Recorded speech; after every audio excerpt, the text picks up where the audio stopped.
Hello, welcome everybody. Welcome everybody. Come on in to the KSolo Riding with the KSolo show with Doctor in the building, Remy. Hey guys, listen. I just want to before the show starts tonight. I just want to let you guys know that I appreciate you all, the audience. I love you guys. I appreciate the comments, the feedback that you all give. I appreciate you all welcoming me into this community of podcasting and motorcycling and endeavoring in areas like Hoka Hey that I have not done. And so I truly appreciate you guys. And I just wanted to take a moment to say I apologize. Last episode, I got a little excited and got a little carried away when we were interviewing Thorough, and my language got the best of me. And so, as the doctor that I am here to say I apologize. I never want to make my audience feel any types of ways. And I just apologize. And with that being said, keep on supporting. Thank you for supporting me. Thank you for supporting KSolo. And continue to uh, inspire, aspire to inspire. Let's go, KSolo.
Come on Hey, in, everyone. ladies and gentlemen. Come on in. How we doing, Doc Remy? Hey, I'm doing wonderful, KSolo. How are you today? I'm blessed, man. Glad to be here. I tell you, I've had a run around day. But hey, first of all, I want to just welcome everybody. And thank you, Doc. Thank you for taking the time to sit there and say, hey, man, I love our audience. I have much respect for our audience. I say our audience, and do what you did, man. That says a lot about you and the professional that you are. Folks, we just want to let you know that we care about you. We care about the information that we put across these airways.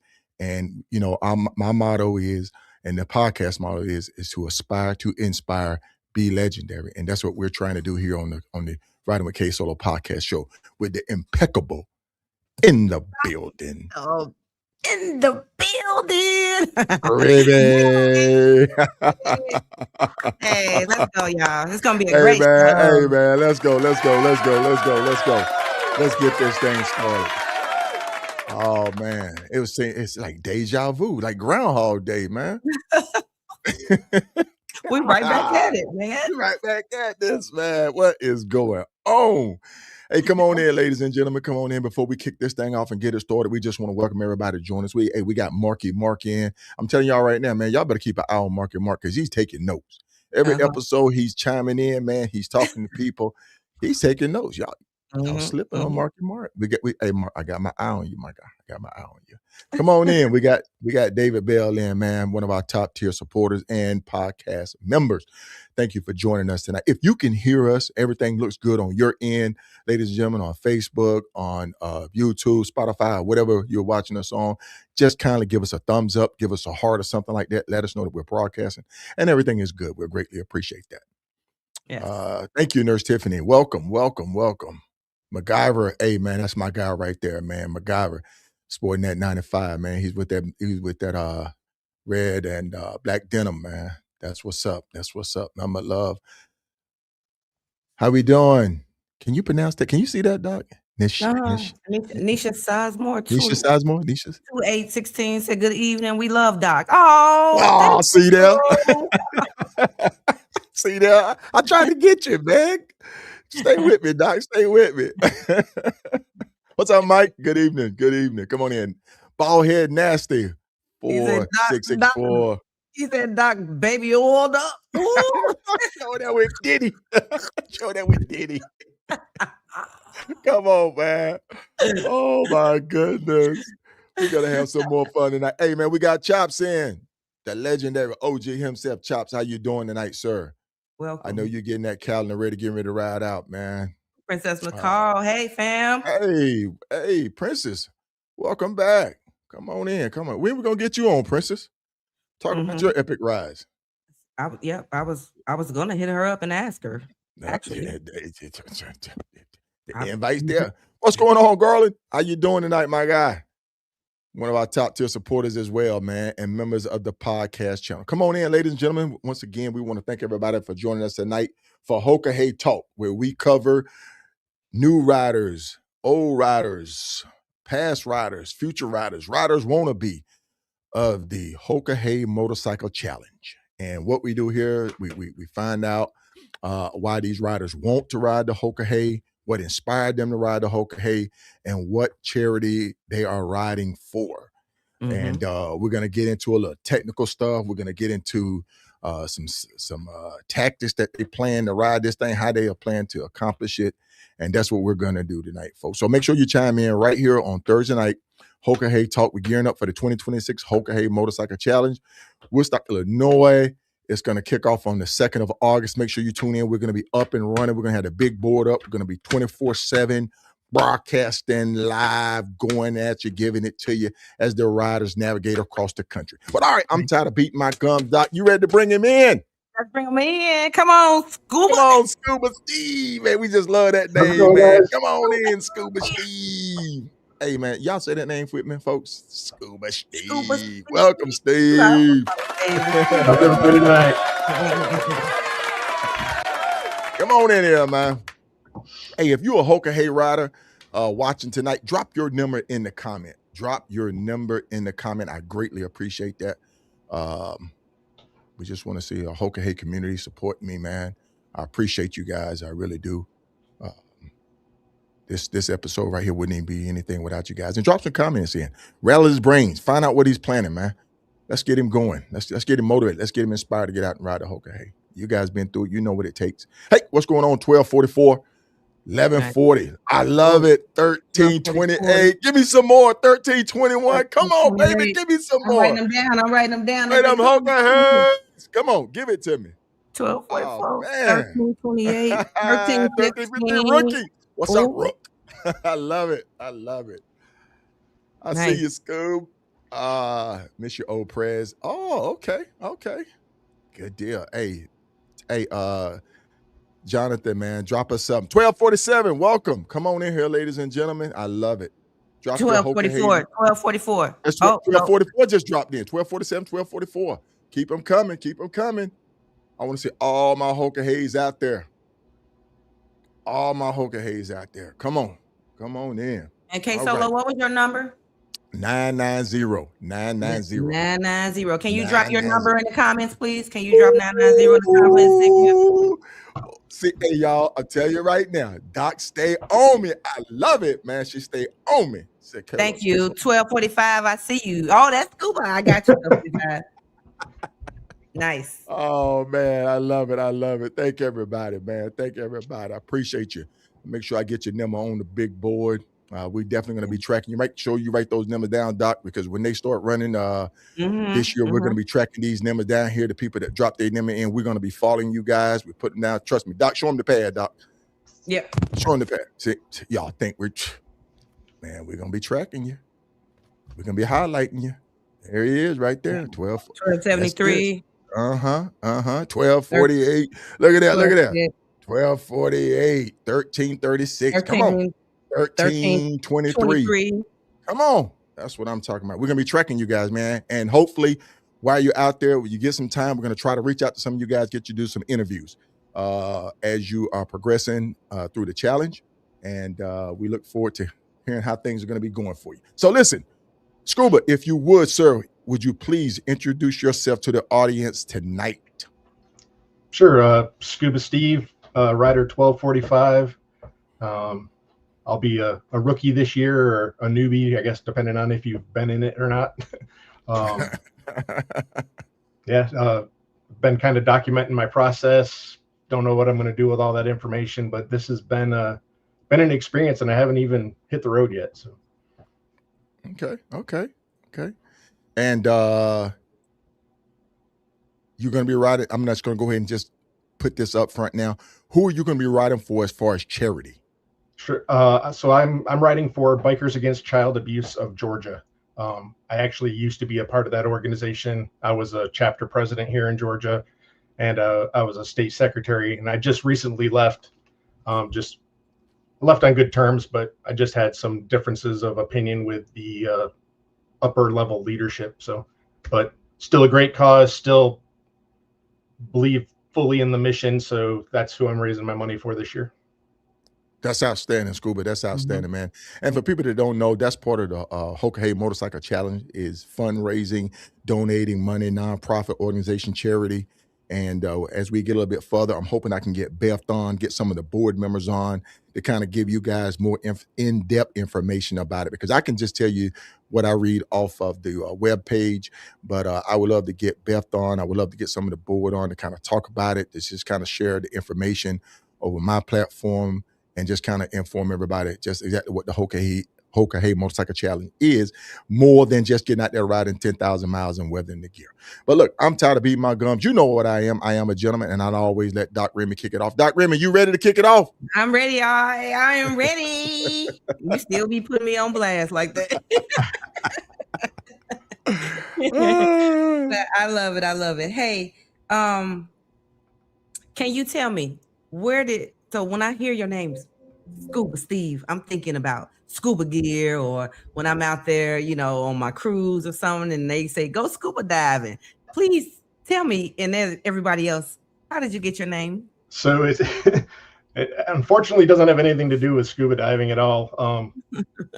I was caught up in the Adam Sandler Big Daddy movie, just being named Steve, and there was a character, it was Damn You Scuba Steve, when the little plastic figure that he stepped on or whatever, trying to get the kid to take a bath. So I was on a race team at the time, and they said I needed a nickname, and Scuba Steve was by far the most benign of all the nicknames that they threw out there. So, and it just stuck. So been Scuba ever since. Nice. Okay. Nice. I got to ask you this, man. Why in the world would anybody want to ride the Hoka Hey Motorcycle Challenge? Why? What is it? Was it? Did you fall as a kid? Did you have an accident or something? Bump your head? Why do you want to go out there and take on this challenge, man? Talk to me. I mean, that coming from a past champion of the thing. I mean, come on now. I was dropped as a baby, man. So honestly, I've been since I started riding, I've been infatuated with the romance of it. About being out there on the open road, a bedroll and your bike. And unfortunately there's not a lot of opportunity to do that kind of thing anymore. And I love camping off the bike and just being out there on the road. And I like the miles.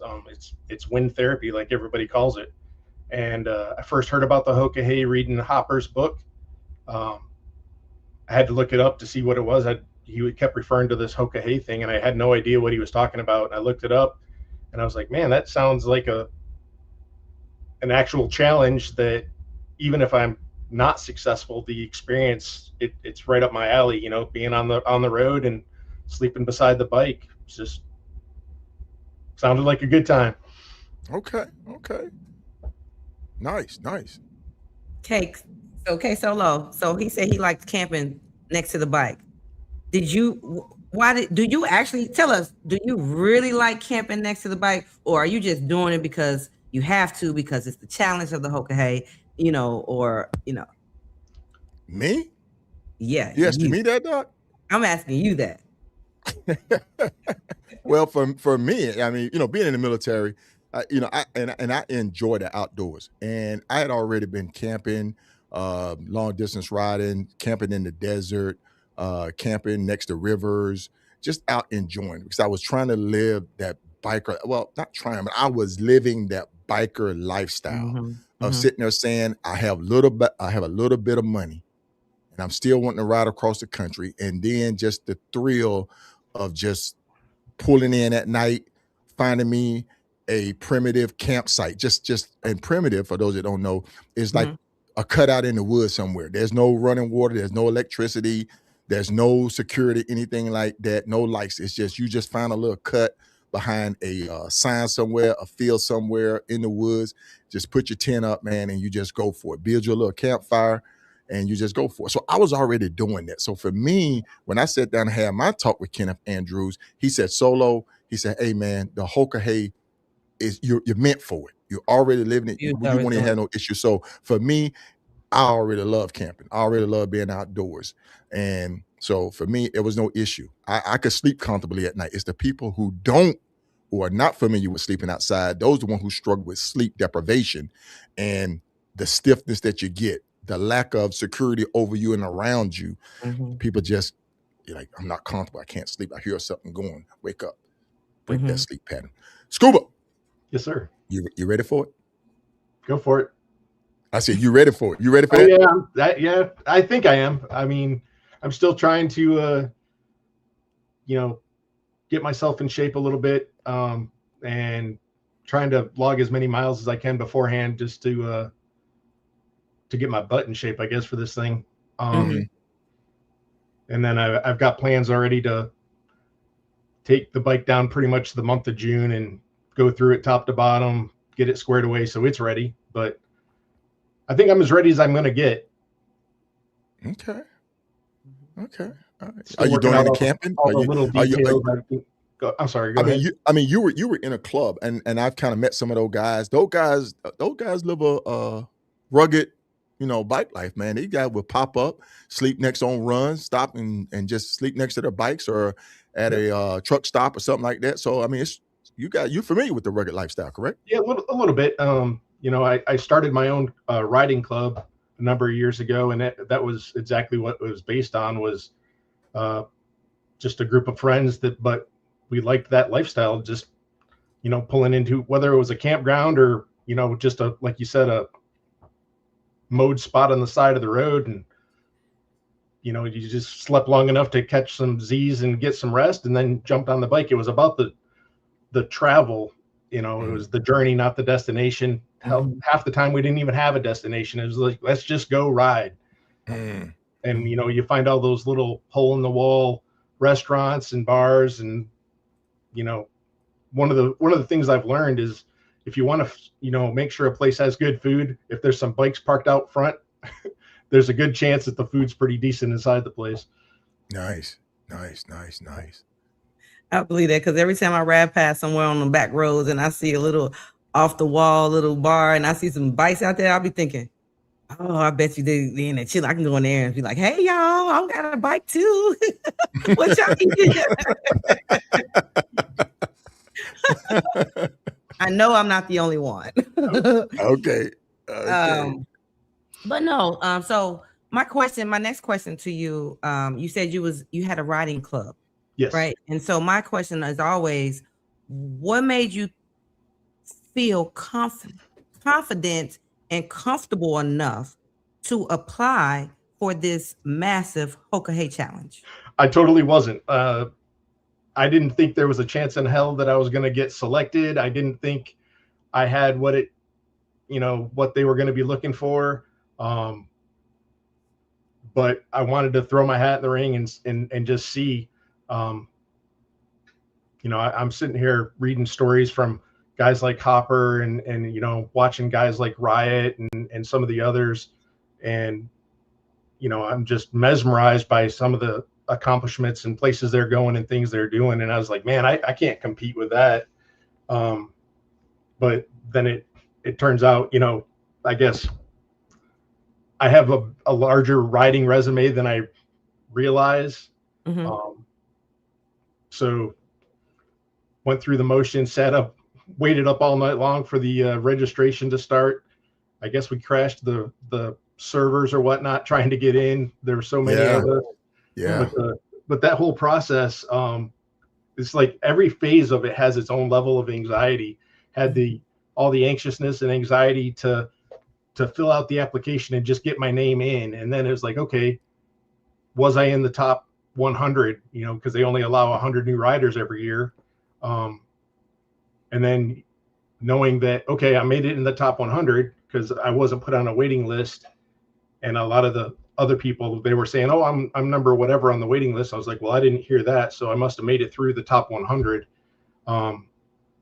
But every bit of it's been a little bit more anxiety, and then waiting for Beth to call, waiting for Miss Junie to call, and then for him to call you back and say, okay, here's your number. Oh, it's not really yours until you show up at the starting line, and it's just the whole process. But I honestly didn't think I was going to get through the process, be selected after the process, just knowing some of the folks that had gone before me. But yeah, here we are. I got selected and making all the prep work, but there was definitely not a lot of confidence that I was going to get in. Can I ask, KSolo, can I? Yeah, go ahead. Go ahead. Okay, so on that resume, right, when you say you didn't even think you would had it, what was like 2 of the rides that you put on your resume that stood out, that you think stood out, that said, oh yeah, he got it, he can do this? Well, I think so. I didn't have, and I think Marky Mark was talking about this when he was on. I had done a lot of larger rides, but nothing was documented. When I applied for the Hoka Hey, I'd only been on one actually documented IBR ride, and during the interview, which is where there wasn't like a resume that you submitted or anything like that. It was a bunch of, your personal information, and hopefully you got in that top 100. But where the experience and stuff comes out is during the interview with Junie in particular, and a little bit with Beth. But I had gone on several rides with my club that were, a couple thousand miles over a couple of days, where I'd been out camping, like I was saying earlier, camping beside the bike, and just get up, ride miles, sleep, get up, ride miles, sleep. And they can, by the way you present yourself and just the conversation with Junie, she knows if you're BSing. And then, like I said, I did have the one IBR ride that I had completed, so I had that I could show actual proof that I've done some miles. Okay. And I have to ask you, Scuba, and everybody, have their own reason for wanting to get in it. Some people are inspired by others. Some people are, say, hey man, because my buddy want to get in and ride it, I want to ride it with my buddy. Did you have somebody that said, hey, look, let's do this thing together? Did anybody say, hey man, I want to do it as a team? Or did they sit there and say, we sit down and talk about it? I was the guy that was roping somebody else into it. Actually, and he's in the comments there. Maker TR is Maker. What's up? 1244. He's my riding buddy through all this nonsense. But I read Hopper's book, and I got done reading. And I was like, hey, you got to check this thing out. I just read about it, and I sent him a Facebook link to it, to the Hoka Hey page, and he's like, hell, I'm down if you are. So here we are. Yeah, man. Yeah, I was the one roping somebody else to play in the shenanigans with me. Yeah, because that's how Sharif and I were. We were like, hey, man, we could do this thing. Because Reef had heard about it before I heard about it. And when I sat down and talked with Kenneth Andrews, it put all the pieces together for me. But we formulated a plan, man. And we were going down to Mexico with Todd and Bill McGowan and Dave, Big Dave. Alessandro. And so we were going down and we were talking about it, man. And Dave had already written it. So Dave was like our lead guy, just giving us information, just pumping us up, man. And we was going down to Mexico, and Todd Moreland, man, we were all just talking about it. We was getting ready for it. And so Reef and I had formulated a plan to sit and say, man, we're going to ride this thing together. We could do this solo. We could do it. We ride all the time. And I ask you this because I try to tell people, ride it as an individual or ride it so that you are challenged. You know what I'm saying? But you have to ride it safe when you're riding with somebody else, because you don't want to push them too hard. You don't want to get them into a situation where they're uncomfortable, but ride it hard so that you feel as though you left you left nothing on the plate, man. You eat it all up. So I say that because do you have a plan if, say, for you and your partner, something happens to one of your bikes? So we've talked about it briefly. And I don't know if we really have much say. I'm pretty sure that if we left either one of us on the side of the road so the other could complete it, that when we got back to Georgia, our wives would kick both of our butts. So that's kind of playing into it a little bit. I know that my wife has taken a lot of peace of mind knowing that I've got somebody that's, familiar with me and also with the family, and is going to watch out for me as much as they're watching out for themselves. So, but out there, after going through all of this, what's going to happen on the side of the road if one of us has to slow up or drop out? I don't know. I guess that'll be a game time decision or a conversation in the helmets as we're going down the road. But I'd hate to get 8,000 miles in and be the reason that Maker couldn't finish his ride. So right.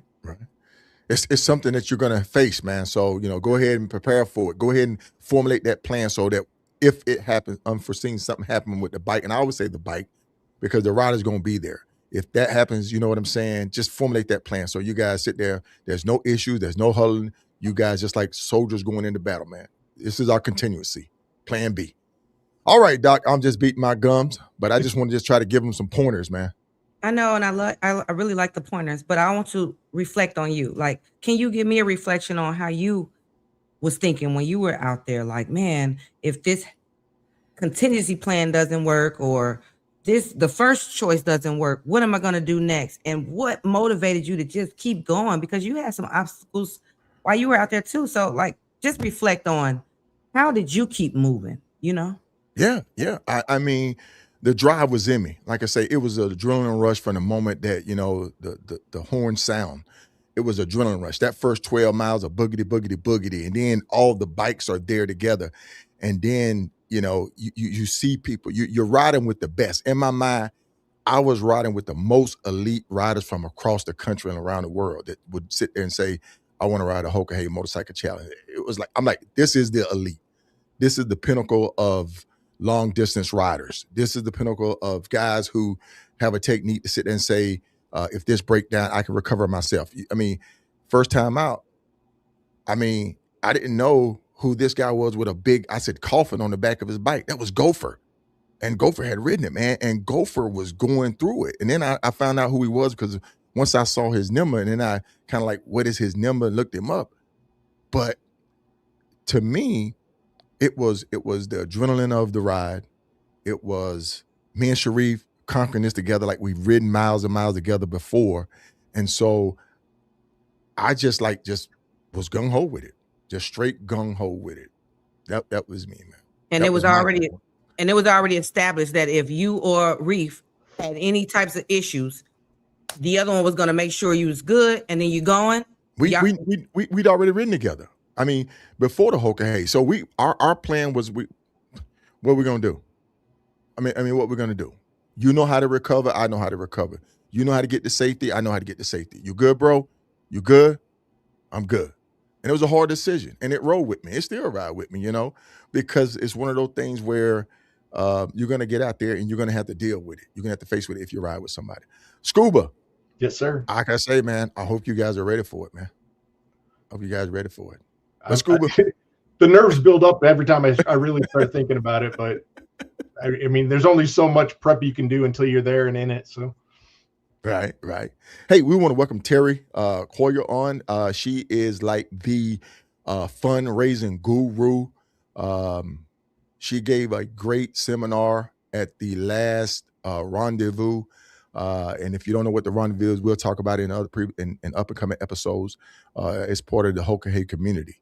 But she gave a great, very informative class on seminar on fundraising. Were you there for that, Scuba? I was, yep.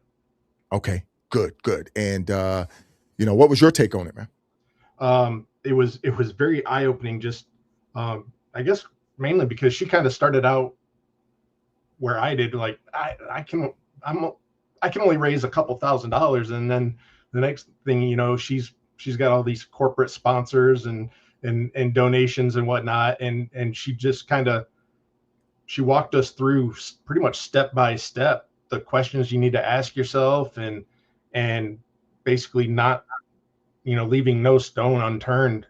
She's like, just go out there and talk to everybody, tell them what you're doing, and ask them for money. All right. And she talked about how some of the local businesses in her area, even like the fast food chains and stuff, where they were donating proceeds from a given night for a given charity. And she's like, you just get your name on the list for being one of those charities, and spread the word, bike nights and everything else. The biker community shows up to support charities. It's a given. It's getting everybody that's outside of the biker community involved too. Definitely, man. That's good. And folks, what you see on the screen right now, I want to make sure we get it up there. This is the organization that he is riding for. That's his GoFundMe. Please, let's help him reach his goal. His goal is $1,000. I just hit the refresh button prior to coming on. He's at $615.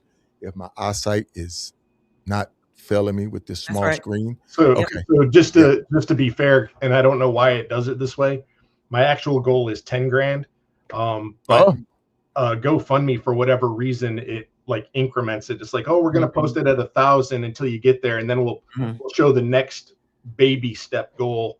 But my actual end goal is 10 grand. Okay. There it is, folks. Help him reach that end goal of 10 grand. Hey, welcome, Joe Fam. Thank you for joining us. Sugar Bear Adventures, thank you for joining us. Iceman, I know Iceman dropped the question in. Iceman said, I was lucky on the anxiety front. I didn't know until a month before 2024. I liked it better that way because you're ice cold. You got ice going through your veins, Iceman. We got to get you on too, Iceman. How much financial budgeting do you have to do in advance for this? And can you talk about how you're going to balance the budget on the challenge, and how your family has backed you in balancing that budget and balancing family on taking this challenge and taking that money possibly, out the budget of the family life, So I'm figuring that it's going to be $5,000 to $7,000 just for gas and whatnot to not only ride the Hoka Hey, but just to get up there to Illinois and to get home from Illinois, and hoping that nothing more expensive happens to the bike on the way. And I'm blessed enough to be in a situation where that's not it makes things a little tighter than I'd like, but it's manageable. I know other riders have like two separate GoFundMes, one for their charity and one for themselves and the bike, just the expenses of being on the road.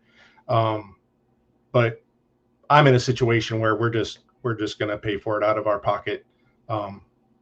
Now, as far as the support of the family, I've got a soon-to-be 12-year-old who is super excited and wants to go on the Hoka Hey with me. Wow. And I'm married to her mother, who is cringing the fact that I'm going to be gone for a couple of weeks. And for some of that, she may or may not know exactly where I'm at and whatnot.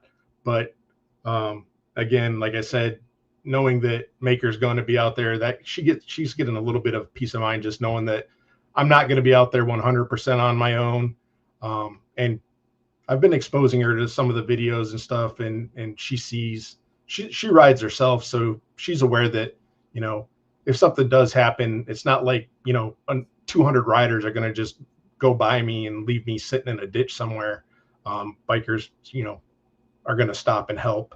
So and she's actually home. I know I told you guys earlier that she'd be around, but So if you want to talk to her, we can bring her in here too. Oh, we But, definitely. Yes. We definitely Yeah. want. We have questions for her. You can best believe that, buddy. all You're right. not by yourself on this ride. Good deal. Yeah. We're gonna stay looking at the big screen. I just think it's exciting. And I just know your family is gonna love watching the big screen. Have you explained to them about your number, about how you got to, get out here and without no GPS and hey babe, I might Yep. not be able to call you, or I'm not sleeping at no hotels. I cannot, how did that conversation go? It sort of went just like how you just put it. It was like, hey, this is part of it. By the way, I appreciate you letting me go. And oh yeah, here's all the fine details that I didn't tell you before you agreed to this. And she has some concerns of her own. I've had a hip replacement and I had some complications from that. Mhm. So she keeps like making sure that I'm taking my meds and I'm talking to my doctor. She made a point of going with me last time I went to my surgeon and was like, did you tell him what you're doing? So she's staying on me about all that and making sure I'm doing the right things just to stay healthy. And while I was at the rendezvous this year, somebody asked me, what my goal was. And after I said, I want to be there for the end of ride party, he's like, no, your goal should be to get home. And I had to That's think good. about that. And I was like, yeah, that's really what it is. I don't care if I do it in 10 days, 14 days, 20 days. The goal is to go home at the end of it. So, Right. trying to convince the wife that I'm not going to do anything too stupid while I'm out there. Okay. Good deal. Welcome, Doc. We got Doc in. Doc's going to be riding the Four Corners. We got the Doctor's Ride. So shout out to Doc J out there in Phoenix, Arizona. She's going to be riding with Doc Remy. That's right. So We're gonna hit it. yeah, we're going to hit it, man. We're going to be following y'all too, man. Y'all going to be doing some check-in as well. Mhm. So I have to ask you, Scuba, as we prep for this thing, I know you're an engineer by profession. Is that correct? Yes. Yep. Aeronautical Okay. engineer. Okay. Aeronautical engineer. So I think Heinz may be a pilot or aeronautical, something like that. Hey man, and that's one thing about the Hoka. Hey, you have all different backgrounds of people that come and ride the ride, man, from military veterans to engineers, pilots, lawyers. You got Gabe, attorneys who ride.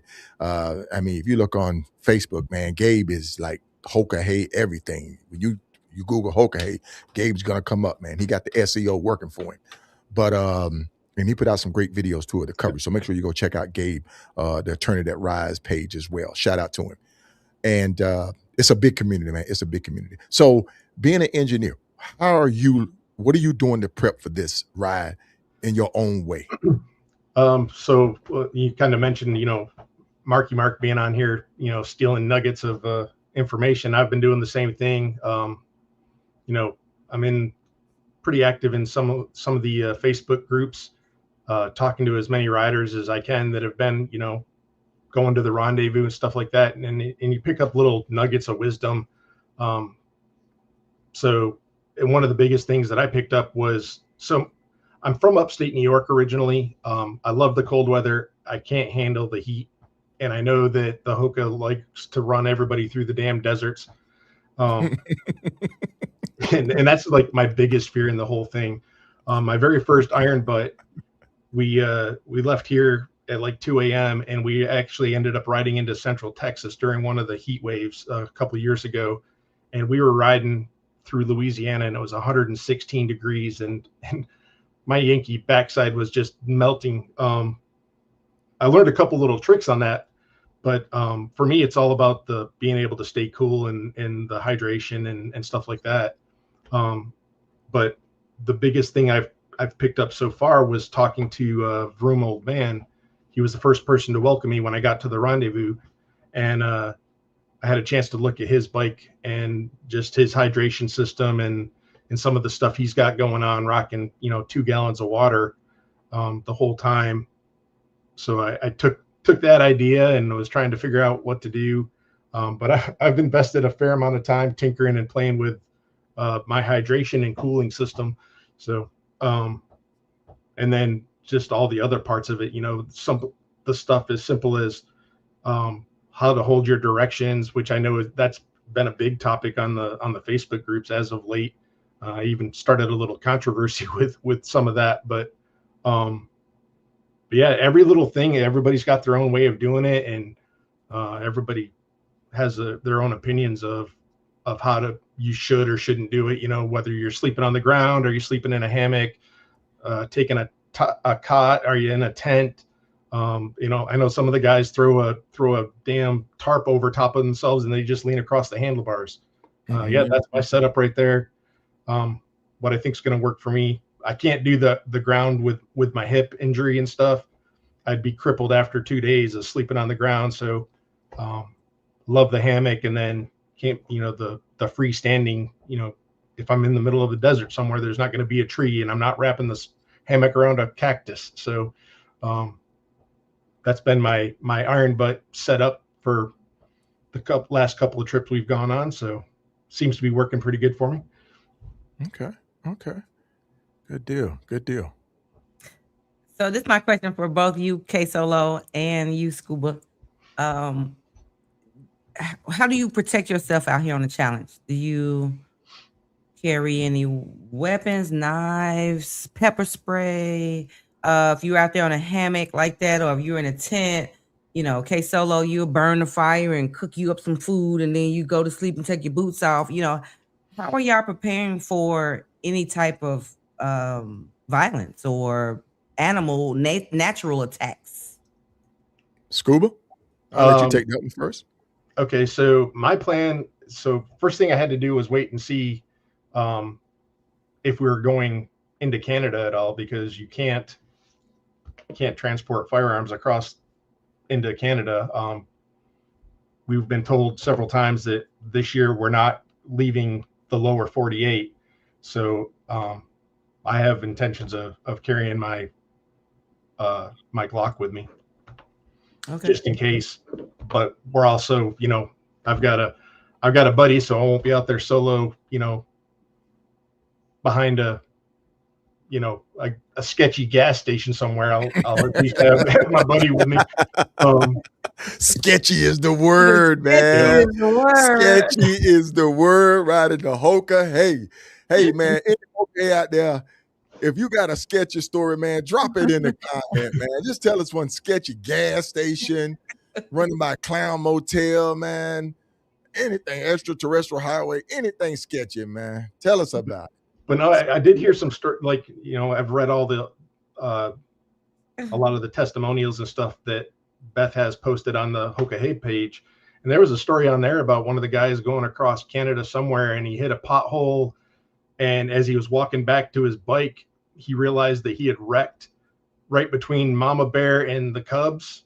And he was fixing to be lunch, and just happened to be a truck came by and saved his backside. But I was like, if that's where you're at and you don't have anything with you, your options are pretty limited.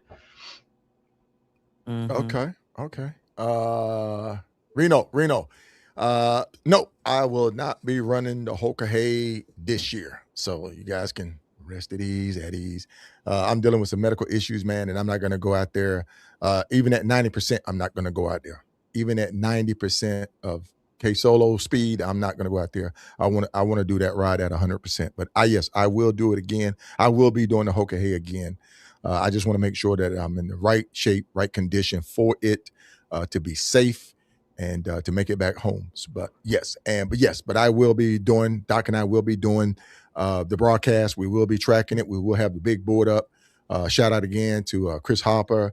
Shout out to my man Wolf, and shout out to Logic, who helped me bring this on, and everybody else, and everybody else who helped with setting it up, man. So we're looking forward to having you guys join us. Make sure you tune in. We're going to be the hub of all your information. We're going to be in touch with the talk, man, getting the latest and greatest. And hopefully I can get on the net to kind of like follow them along. If there's anything to report up, I have the inside scoop on getting it, making sure that the family members are safe and well informed. We are definitely looking forward to that. Hey, Terry, you know it. Thank you, my friend. Thank you. Like I say, I gave you a big shout out for that seminar that you put on for fundraising. Welcome, everybody. You know what tonight is Hoka Hey Talk. We are talking with Scuba Steve, rider number 1245. He's a rookie.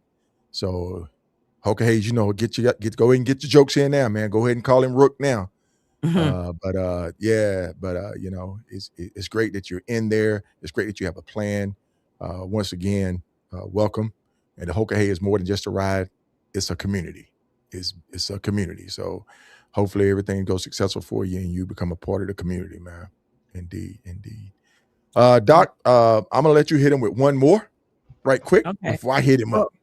Okay, well, I would just want to say congratulations again. I think it's a big feat to apply and have that much anxiety on, put upon you, and to actually get the phone call to say, hey, yep, you got it. You accept it. So I just want to give you, come on, where's my producer? Oh man, hold on. Where's he at, man? Hey man, listen, I'm telling you right now, Doc. I'm firing his ass right now. You got fined right there. That's $3.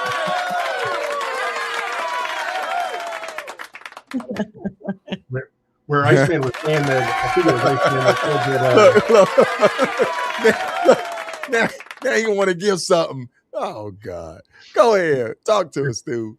I think when Iceman was saying, I think it was Iceman that you said didn't find out till it was a month before going through this, and I, from applying all the way through, Maker and I've been comparing notes, and it's like he got his phone call, and I'm like, damn, I didn't get my phone call yet. And waiting. Like, did he get in before? How's this going to work out? And compare notes, and then when we finally got the numbers, he got a text message early on in the morning or an email saying, hey, congratulations, here's your rider number. And he calls me, and I was just like, well, man, I didn't get my rider number yet. This is kind of BS right here. So having somebody that you're kind of, competing against, just that little bit of, I got mine, where's yours, back and forth, it drives you a little bit crazy. I got a question for you, Scuba. Okay. We all go in this, we try to prep, we try to get our body right, we try to get our mind right, we try to get our equipment right.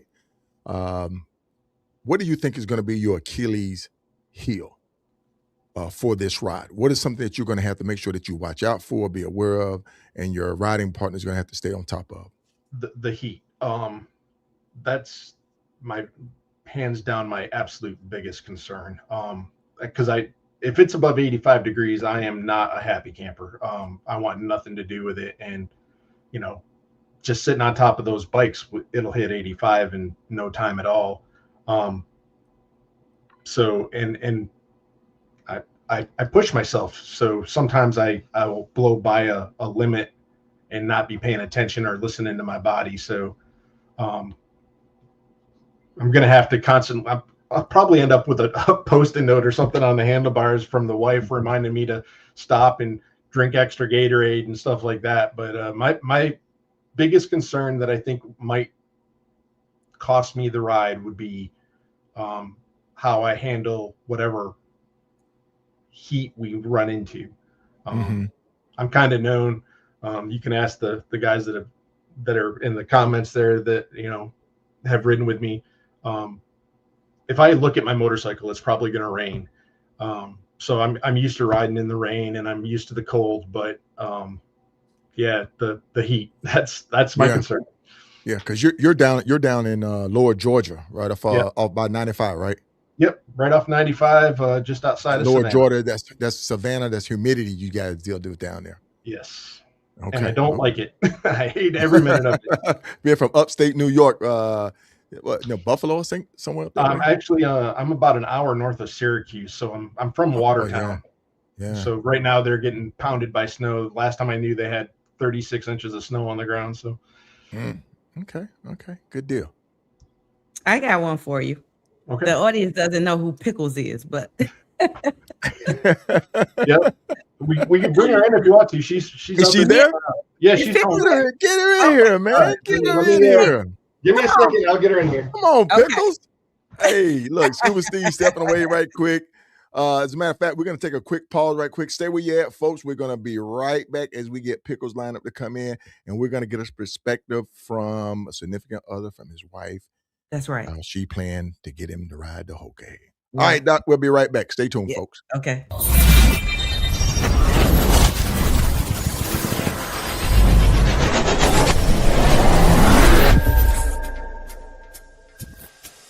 Hey, folks, it's KSolo of Riding with KSolo podcast. Hey, just want to let you know, tune in every Tuesday night, 8 p.m. Eastern Standard Time, 7 p.m. Central Standard Time, 5 Pacific, right here on Riding with KSolo, the podcast on YouTube and broadcasting on Facebook. Every Tuesday, 8 p.m. Eastern Standard Time, 7 Central, 5 Pacific, where we're going to be highlighting the unsung riders from across the nation, riding the highways and byways, the back roads, the adventures, the journeys, the tales, and the legacies. Make sure you tune in right here Tuesday, 8 p.m. Eastern Standard Time, 7 p.m. Central Standard Time, 5 Pacific. Riding with KSolo, the podcast.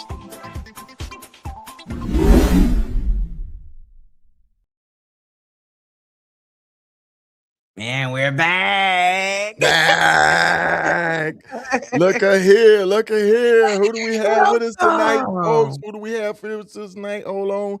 Man, look, you're going to get fired, man. You're going to get fired. I'm just going to let you know something right now. You're going to get fired. Welcome. Our producer, he's slow, man. He's all over the place. I think he's just sitting back watching this show with us. We want to welcome you, Pickles. Welcome. How you doing? Hey, I'm good. How are you guys? Good. What is your take on him riding the Hoka Hey motorcycle challenge, Pickles? So when he presented it at first, I was very hesitant to be okay with it just because of the challenge, but it's something that he's really, really wanted to do. So we've talked a lot through it, and I think I'm a little bit more comfortable with it now. Okay. Yeah. How are you preparing yourself? And Brandy is your name, so I'm gonna let everybody know her name is Brandy, but Pickles. And I would love to know why you call yourself Pickles. Because I love pickles. Like, I told you it's an unhealthy obsession with pickles. yeah. Are you gonna pack him with some pickles for cramps? Absolutely. Pickle juice, pickle juice, and pickle juice packs. Nice. I was telling him before we came out here, Brandy, that I taught second grade for 3 years, and I learned about Mount Olive pickles, and we did this whole tour of the second grade pickles for about a week, and we were doing like pickle and peanut butter jelly sandwiches and turning the pickles into cars using toothpicks and to build the cars. So I thought you would appreciate that. But here's my question to you. And this is my only question to you. How are you preparing yourself knowing that he can't talk to you all the time? He can't be on the phone. He can't FaceTime you all the time. You're not going to know where he's at all the time. You might have to just rely on the Riding with KSolo show. But yeah, how are you preparing yourself mentally and your family and your daughter, and the family to say, hey, this is what we're doing. This is what we are doing. And this is how we're going to handle it. Can you talk about that? Sure. So after, we kind of agreed that this meant a lot to him and it was something that he wanted to do. I'm a nurse, so nurse brain automatically kicked in. Like, what's going to happen if something's wrong, you get into an accident, because I know that the phones are very limited, communication is very limited. So it's something that, we've put in place. He has a little device that automatically will check in with me and say, hey, I'm okay. So we've done that. He's also riding with Makers on there. So that makes me feel a lot more comfortable. They're really good friends, and I trust Maker to do the right thing in my absence or to take care of him while he's gone. As far as my daughter's concerned, we've talked about it, and she's okay with everything. Now that may change when she realizes, hey, daddy's going to be gone for, potentially 2 weeks. and we can't really talk to them, but we'll make it. We'll survive. We always do. Okay. That's right. That's I like good. You have that a plan. spirit. Yep. You have a plan. Now, have you reached out to any of the other wives or spouses or significant other? Are you in any groups so that you can kind of communicate outside of just with Scuba and his riding partner? I have not. I honestly didn't even know that was a big thing, but to be 100% Neither honest, did I. So I'm not getting thrown under that bus. I didn't know there was a support group. Oh wow. Okay. Well, I mean, like I say, it's more than just the ride. It becomes a community. And a great place to be is at the annual taco run. We are getting ready for our annual taco run. There's 2 events that you mainly need to be outside of the Hoka Hey, and that's going to be at the rendezvous, and then it's going to be at the taco run. That's where you're going to meet other riders, significant others, and you'll get to know who Iceman is, or you'll get to know who Ride is, or you'll get to know who Big Dave is, and just other riders in general from all over the community that just come. So, if you can get the time off, you just want to meet some, that's a great place to come and meet. And for all the people out there just viewing this, remember the annual taco run is coming up. Look on Facebook. I'm going to try to put it in before we get off here. If you want to meet, probably over, I say 100, 200, maybe 200 in attendance, maybe 230 will be in attendance. Hoka Hey Riders, or we'll be at Medicine Park at Small Mountain Taco, and Big John Levins. He's like the taco ambassador up there, and it's a great event. It's a great event, man. And, make sure you want to be there. Hey, KSolo, real quick, can you reflect on your first Hoka Hey challenge? Did you have anxiety, or are you just the big kahuna? You tough like that because you military. Come on, man. Like, give us some insight. Like, do you really be scared? I was scared crapless. I was scared crap. That's the truth.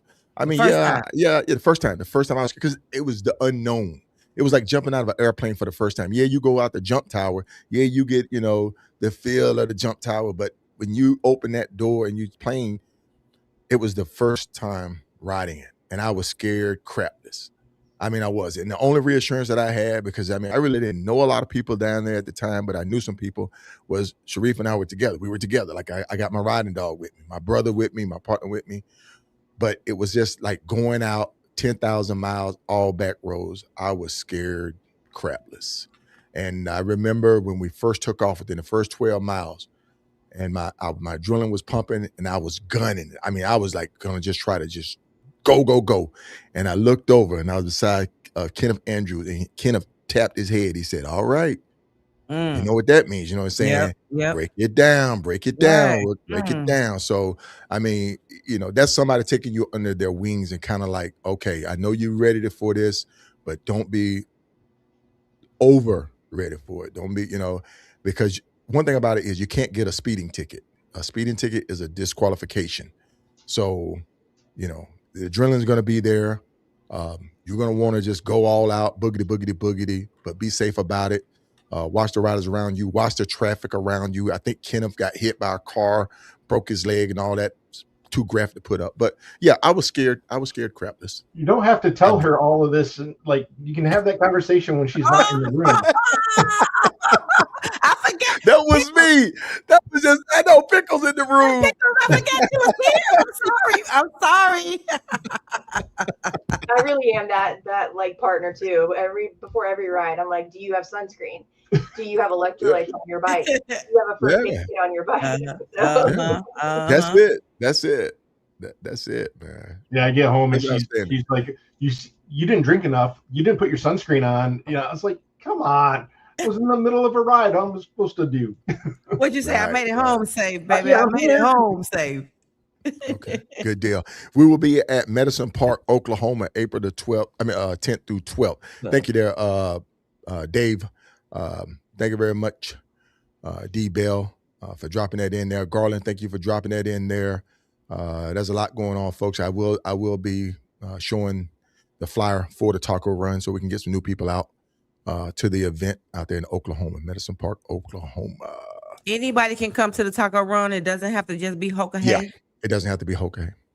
And there'll probably be another event there. There's usually, like, I think last year they had like a VW event going on up there. So there'll be a lot of people. And it's a nice little tour. And then there's some great riding back roads up there as well. So if you want to go riding, the back roads up there, it's open, it's beautiful, it's mountainside.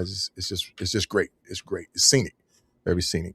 Brian Kern, rider number 100. He rode in the 2010 Hoka Hey. Brian, if you're listening, if you're on, I sent you a message. I want you to give me a call. I want to get you on the show. Brian, rider number 100. Brian Kern. Kern. Is it a reason why you want to do 100? Is it significance for 100? No. No. I mean, I would love to get rider like 5, 6, 7. Any first Hoka Hey riders that's out there maybe tuning in that would love to come on and get your perspectives, just get your side of the story. Come on in, man. Come on in. Chris Hopper, I would love to get you on, Chris. Come on, Chris. Hook me up, man. Come on the show. He's on right now, Chris Hopper, the legend himself. And I just want to hear his perspective of riding the first Hoka Hey ride. I know there was a lot of difficulties. I know there was a lot of pressure because they were running for, was it $1 million or $500,000? $1 million. Per Really? $500,000 purse, man. Yeah. So we want to get you on, Brian Kern. We'll give you a whole episode, man, of you just telling us about it. Bunch of we'll call it shenanigans there in the first couple when they had that prize money, changing street signs around and misleading riders and all. There's all kinds of stories about stuff. There's all kinds of stuff. Legends, man. It's like Barefoot, man. A lot of legendary tales out there, man. So, Nessie. Can I say this? So it sounds like from again, me not knowing anything about the Hoka Hey to learning a little bit from being on the Riding with KSolo show. So those beginning stages to where we've got to now, I keep hearing it's a self-challenge. But in the beginning, was it the same? No. Wait a minute. Did it start off? No. Did this evolve into Save that for Brian. Say that for Brian. Okay. We can't get it all. We can't give it all to him. Okay. They gotta tune in. We gotta give them a little bit. There's a really great video on YouTube called the Lost Documentary about the Hoka Hey. And it's in one of the early years, so you can get a little bit of a sense of how it's evolved based on what you know now and what they went through back then. So I think I think that documents the 2014 challenge. I think. Yeah. Okay. Yeah. And last year they rode the route as close as they could to the original route. Going from Key West up to Homer, Alaska. That was the significance of last year ride. So not last year, but the last challenge ride.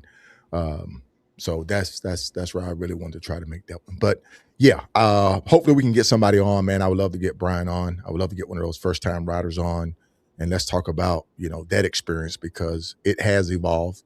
And here's the sad part about it. Hoka Hey has a reputation, and I don't want to say this and scare you, Pickles. There have been fatalities. There have been people to suffer injuries and life-altering injuries. So with that being said, yes, there are big risks and dangers with it, but they have cleaned it up a lot. They have tried to take all the safety precautions they can to make it a safe ride. Like I say, it is a self-challenge.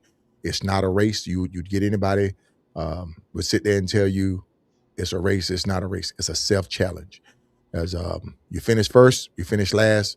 The set that you get, that you wear as your reward, your token, your accomplishment for your accomplishment is it. The winner, not the winner, but the first finisher gets a trophy that they keep, a perpetual trophy that just goes on, just passed on, that you get to keep that trophy. And, and then you get a plaque, you get a nice plaque.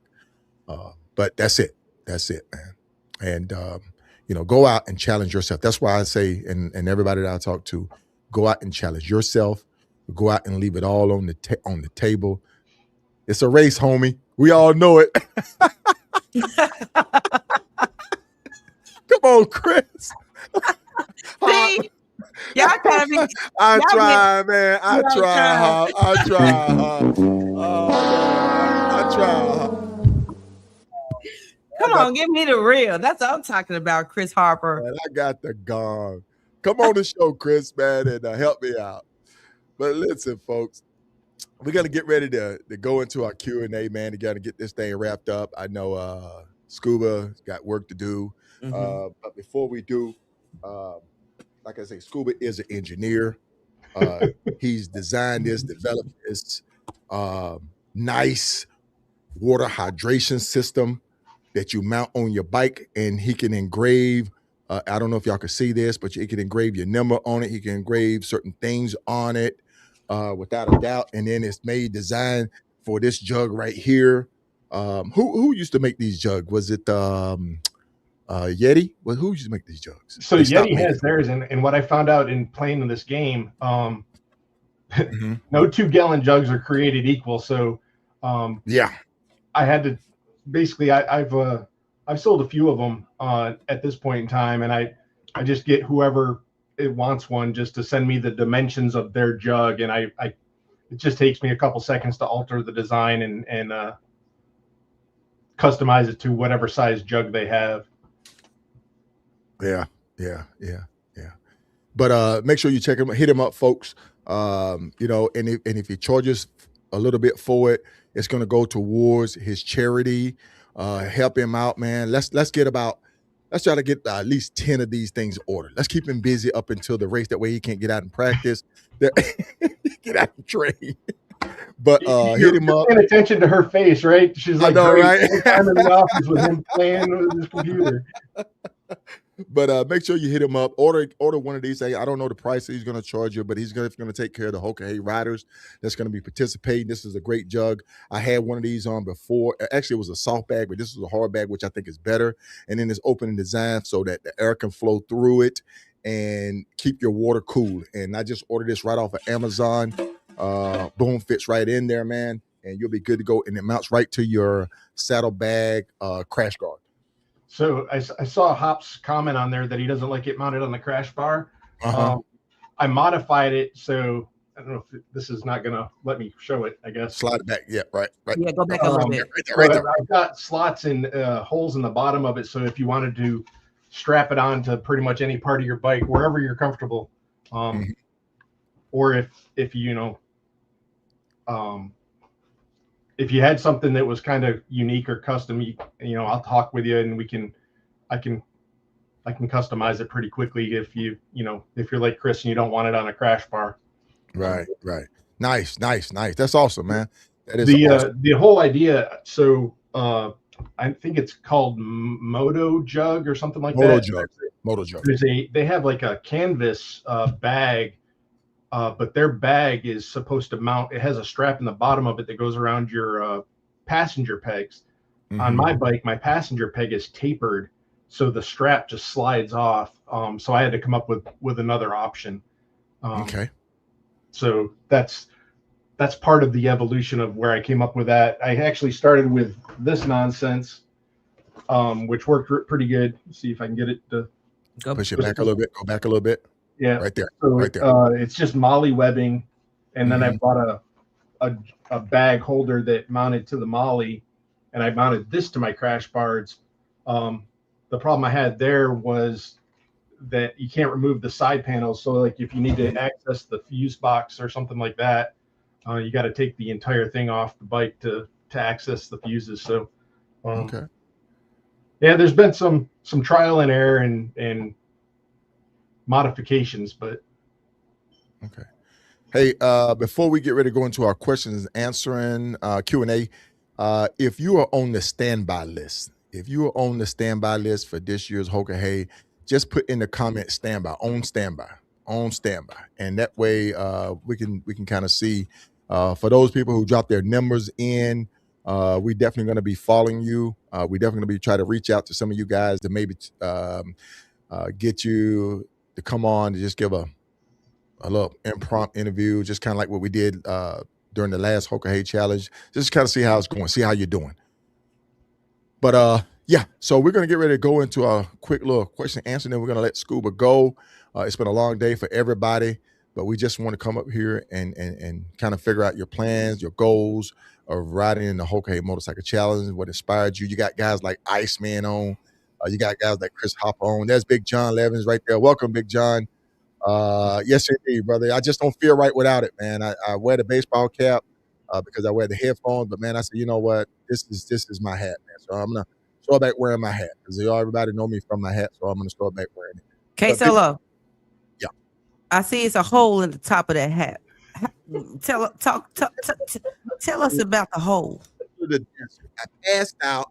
I woke up. There was a vulture pecking on my head. And that's what happened. That's my story, and I'm sticking with it. So this hat right here, man, is probably need a hazardous contamination sign on it. That nurse back there can tell you, man, like, yo, that thing need to be in some sharp, what is it called? Sharpened something basket or something like that, man. Yeah. I know. This thing is awful, man. It's been beat up. Oh my goodness. But Big John, we did put out by the taco run. My brother, we definitely want to invite people to come out to the annual taco run. Like I said, you are the ambassador for it.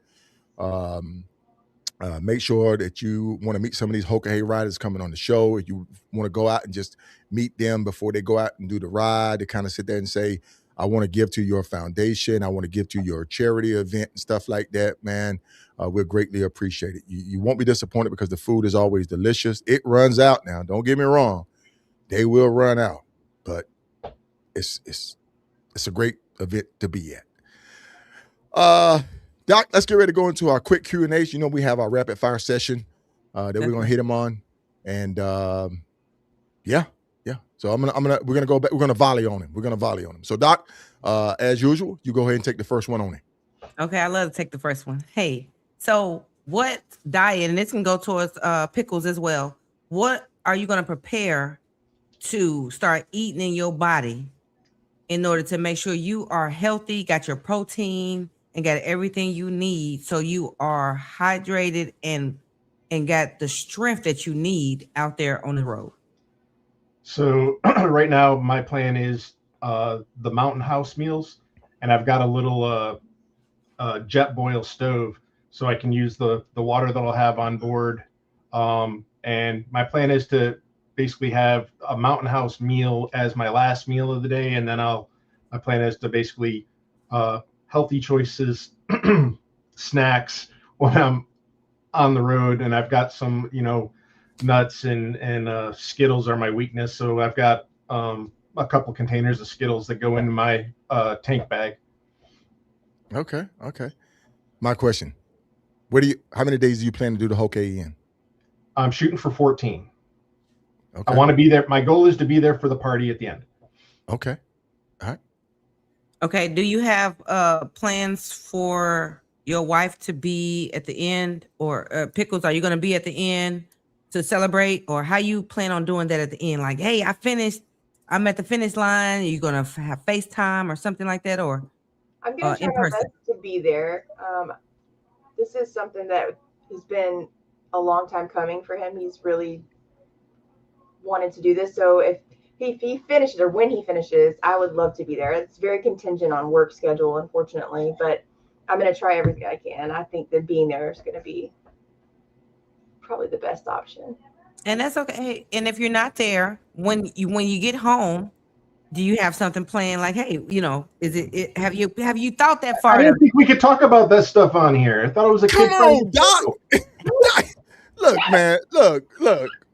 This is supposed to be rapid fire, Doc. You get carried away. See, that's what I say about having a doctor. Oh man, she just want to just keep going. Doc.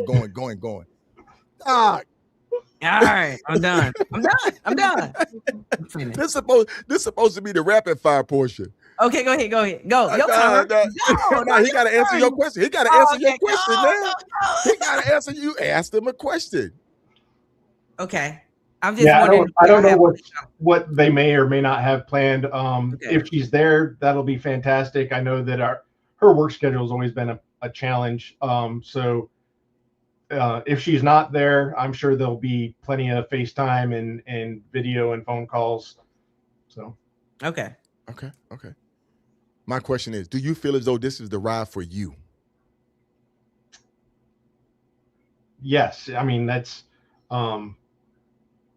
like you said, it's the personal challenge for it of it. So I do feel like I'm pushing myself, but I also, from the first time I heard about it in Hopper's book, it's like I said earlier, it feels like this was kind of designed around who I am as a rider.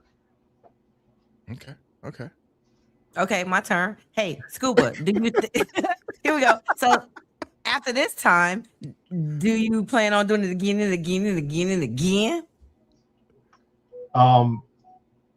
My heart says yes, absolutely, but I'm pretty sure that the powers that be may have other ideas. Let's see how this one goes. Okay. And then maybe when our daughter graduates high school, that I way I'll love be with you. Yeah. I was gonna say I need to just get her to go with me. Yeah. Scoop, what is really the first thing you do when you finish the Hoka Hey? Call me. There you go. Okay. I got a feeling that when I cross that finish line, it's going to be pretty damn emotional. Whether or not there's a glass of rum with my name on it while I'm on a phone back home, we'll see. But yeah, I'm sure it'll be pretty emotional. Probably be some tears and excitement, and probably a hot shower involved somewhere too. Okay. Last one, Doc. Last one. This is not a question. I am saying again, congratulations. You seem like you have the energy. I can feel it. I got chill bumps. I'm going to be rooting for you. I'm looking for your number on the big screen. Pickles, you are supporting him. I love it. I got chill bumps because I know that he has your support. And so good luck. And we'll see you guys at the finish line. Looking forward to it. Thank you. Awesome. Thank you for joining us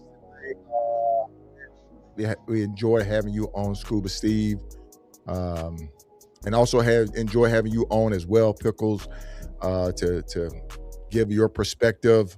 Outstanding job, both of you. We give y'all a round of applause.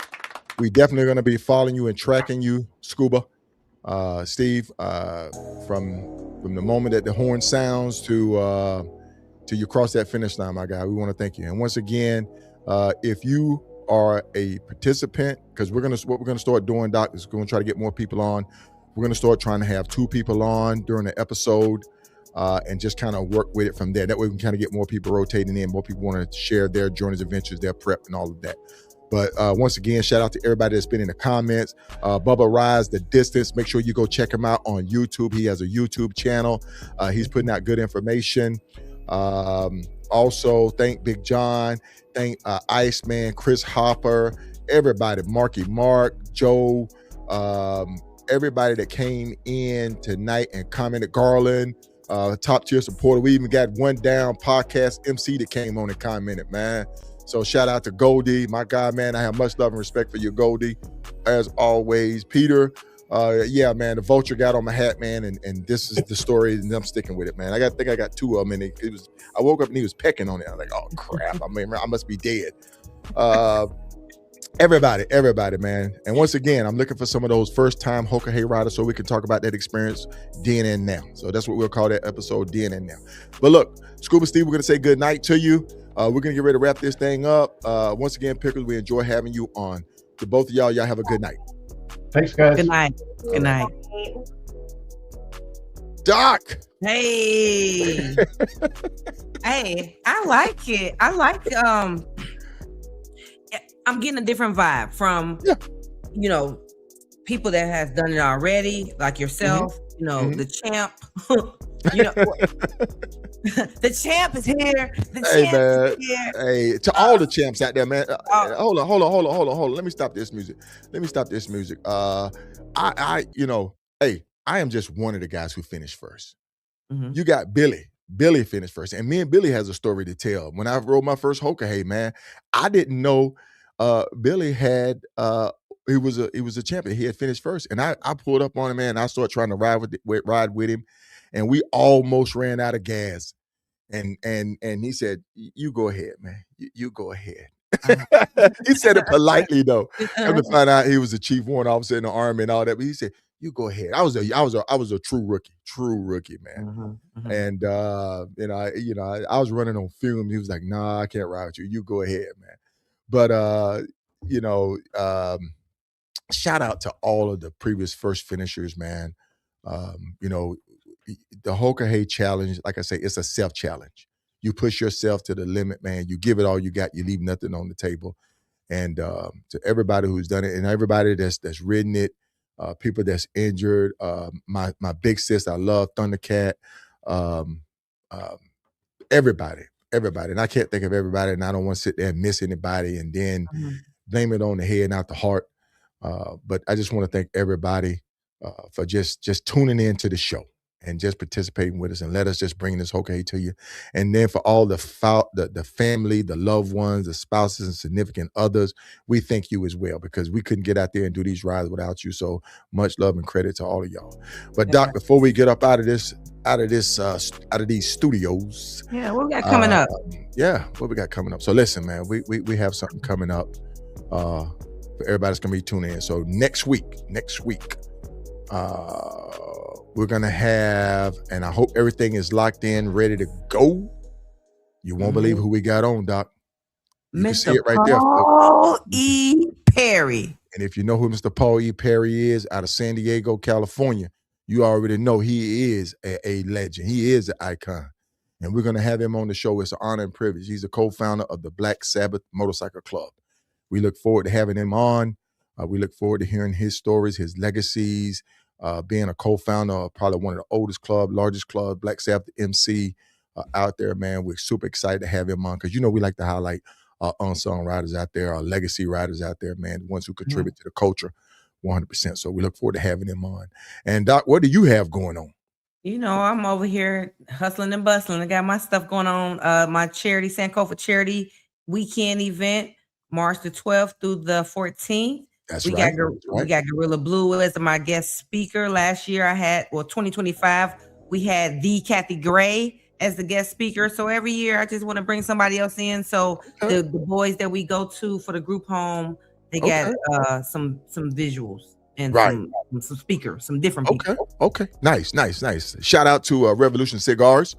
Make sure you go check out my man T-Rock. He's did me the honor and pleasure of labeling a stick under my banner as a KSolo. Be legendary. It's a great stick, man. Make sure you go over there and hit him up. They've been flying off the shelf. That's all I can say. They've been flying off. It's a great taste. And we're going to talk about how we put that flavor together, me being on the road, what inspired me out there on the road, and kind of made that stick a flavor that symbolizes my feeling of being on the road, my nights of being out there riding through all kind of weather, the heat, the cold, and everything. So shout out to Revolution Cigars, man. I greatly appreciate T-Rock for doing that, man, giving me that honor. But also, Doc, we are gearing up. We're going to take the podcast and support probably one of my first supporters, man. One of my first supporters, big time. The Carolina Full Throttle Magazine 2026 Bike Show. We're going to be in Greensboro, North Carolina. Make sure you come through. We're going to have the new merch there. Hopefully, if everything go right and they fill the order and get it in time, the new merch is going to be there. We're going to have some giveaways. We're going to try to do some interviews, some impromptu interviews. So we're moving forward, Doc. And then also we're gearing up for the Iron Elite as well. And we both will be in attendance at that event. And that's going to be the 6th and 7th of February. That's right. So make sure you're in Jacksonville, Florida for that. So folks, we are gearing up here with the podcast. We're trying to do bigger and better things. We're trying to just make this the premier podcast. We're trying to make this premier podcast. So if you want to come on the show, hit us up. We're already booking for February, end of February and March. We're going to have Smith J on, Tuskegee Airman. We're going to have him on. And once again, man, we can't thank everybody enough. You are what make this podcast grow. You are why we are here. And we're super excited. Doc, you want any final words? Yeah, final words. One more thing, KSolo. So your cigar, I have a vendor coming to the charity gala in Nashville. She's a cigar vendor. Okay. How can I get some of your cigars at her table so we can pick up some of those cigars? Yeah, T-Rock Terrence. Terrence is the distributor. He's the main distributor for that. So I channel everything through him for distribution. Hit him up, T-Rock Terrence. T-Rock is on Facebook. Make sure you go hit him up and order you some. People have been buying them by the boxes. People are buying, individuals. I'll be having some when I'm up in Greensboro with me. I'll probably have 3 or 4 boxes with me in Greensboro. So if you come through to the car and bike show, I'll have some there. And then the price points are great because I'm not trying to make money off of this. I'm trying to give back to the community. So the price points are there. These aren't some $15, $16, $17, $18 sticks.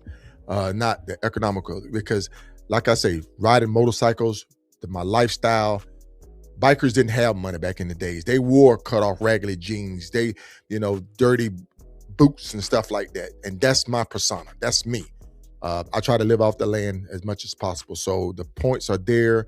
Make sure you pick up some sticks, man. Hit up T-Rock and say, hey man, I want one of those legendaries, man. So that's where you can find. But we will make sure that we have some there. Okay. All right, Doc. So listen, we're going to get ready to get up out of here, folks. We want to thank everybody for tuning in to Hoka Hey Talk. We had Scuba Steve on us. Great chopping up with you, Scuba Steve. We can't thank you enough for coming on. You and the missus, man. That was big. That was big. That was big. I like that. That was a different. I'm liking all these different spins. Yeah. We're trying to do it right, Doc. We're trying to do it right. But hey, folks, before you get up out of here, just remember the motto: aspire to inspire. And if you do that, you would definitely be legendary. All right, folks, this is KSolo. We're signing off. Y'all have a good night. Good night, everyone.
What's up, beautiful people? It's your girl, Most Wanted, in the building. You already know the vibes. Inspired by KSolo the Rider. If you haven't tapped into the podcast yet, you're missing out. Go check it out, catch a vibe, and get inspired. If you're already tuned in, keep that energy flowing and that podcast on lock. This your girl, Most Wanted. I'm out.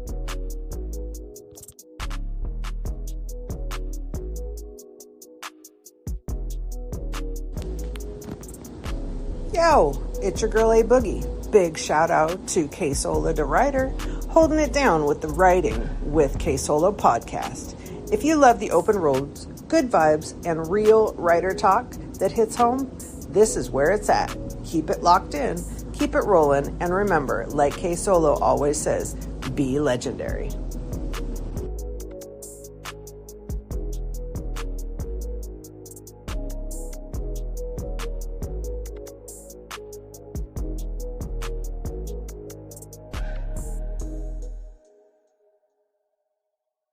Bye.